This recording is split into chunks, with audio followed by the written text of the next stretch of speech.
Welcome to Night Tales, where true stories become darker than fiction. This story takes place in 1978 in a small town near Seattle, USA. John Hartman and his family moved into a house on the outskirts of town that seemed perfect for a quiet family life. The large two-story house was surrounded by dense forests, an ideal spot for those who valued solitude and nature. None of the locals dared to tell the Hartmans about the house's dark past, and those who tried were dismissed as spreading urban legends. The house was built in the late 1930s by a well-known architect, Harold Warren. Rumor had it that Warren was obsessed with the occult and designed his buildings to create so-called portals between worlds. He claimed that certain houses, if built according to specific rules, could become places where otherworldly energy would gather. Harold died in a mysterious accident at his construction site in 1941, and after his death, the house changed owners multiple times. No one stayed there for more than a year. Residents either vanished without a trace or left abruptly, abandoning their belongings. When John, his wife Sarah, and their two children, Amy and Zach, moved into the house, they had no idea that their lives were about to turn into a nightmare. The first few weeks were completely ordinary. The children set up their rooms, Sarah worked on the garden, and John focused on repairing the old wooden floors. But one evening, while the family was having dinner, the lights suddenly went out. John went down to the basement to check the breakers and noticed that all the switches were in their normal positions. At that moment, he heard a faint whisper coming from deep within the basement. He thought he was imagining it, but the uneasy feeling lingered. Over the next month, the strange occurrences in the house became more frequent. Sarah often heard the children talking to themselves, even though she knew they were alone in their rooms. One day, Amy told her mother she had made a new friend named Lydia. When Sarah asked who Lydia was, Amy replied that she lived in the closet and only came out at night. Sarah dismissed it as a child's imagination, but soon she too began to feel that something was wrong in the house. One night, Sarah woke up to the sound of footsteps in the hallway.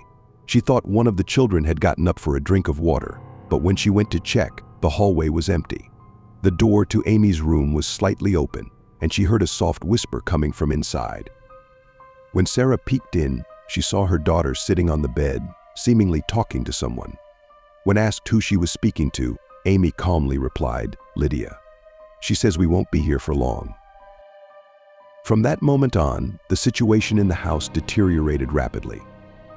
John, a man who never believed in the paranormal, started seeing shadows in the corners of rooms that moved in ways that defied logic. At first, he chalked it up to fatigue and imagination, but then he saw something that made him reconsider leaving immediately. One night, John heard a loud banging on the wall of his bedroom. When he approached it, the sound stopped, but he immediately heard a strange, deep voice that seemed to be coming from within the wall itself. "Get out while you still can." The voice was so clear and real that John recoiled from the wall, as if he could actually see the source. He decided to investigate further. He went to the local archives and learned about the house's history. It turned out that the family who lived there before them had left after a tragic incident. Their eldest daughter drowned in a nearby lake. Since then, locals claimed the girl's spirit never found peace and frequently visited the house. The horror reached its peak on Halloween night. On that night, every member of the family witnessed what was happening in their home. Around midnight, the house's temperature fluctuated wildly. The hallway grew freezing cold, despite the heating working normally. Doors began slamming on their own, and muffled voices and children's laughter echoed through the halls. When John rushed to the children's room, he found Amy and Zach standing by the window, staring into the darkness. They were speaking in unison. "She wants us to go with her." At that moment, John made the final decision: the family had to leave. The next day, they packed up and left the house for good. Later, John and Sarah sought help from priests and paranormal investigators, but all of them said the negative energy in the house was too strong to be removed. After the Hartmans left, the house remained vacant for a long time, but in the 1990s, new residents moved in. They lasted only a few months before abruptly leaving as well. Today, the house stands abandoned, and the locals avoid it at all costs.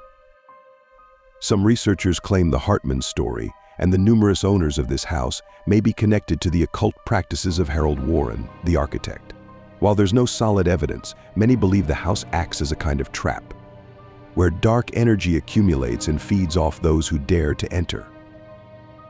They say that if you approach the house at night, you can hear whispers from deep within the woods and see figures watching from the windows. Some houses are better left empty. Sometimes walls hold more than just memories, they hold something that will never let go of those who dare cross the threshold.